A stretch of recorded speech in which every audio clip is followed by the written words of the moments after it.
আরব সাগরে যে গভীর নিম্নচাপ দেখা দিয়েছিল সেটি শক্তিশালী ঘূর্ণিঝড়ে রূপ নিয়েছে। আগামী কয়েক ঘন্টার মধ্যে ঝড়টি ভারতের পশ্চিমাঞ্চল রাজ্য গুজরাটের উপকূলে আছড়ে পড়বে বলে সর্বশেষ পূর্বাভাসে জানিয়েছে দেশটির কেন্দ্রীয় আবহাওয়া দপ্তর।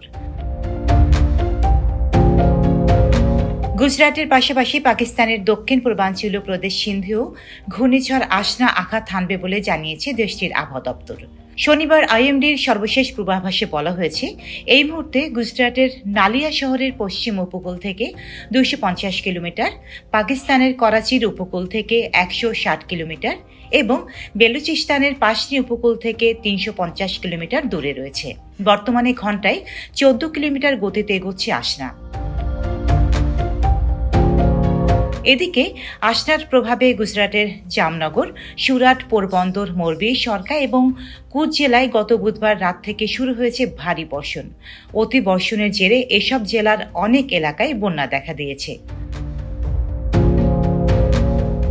তবে সর্বশেষ 24 ঘন্টায় সবচেয়ে বেশি বৃষ্টি হয়েছে কচ্ছ জেলায়, যা স্বাভাবিকের তুলনায় 50% বেশি। ডেস্ক রিপোর্ট, সাম্প্রতিক দেশকাল।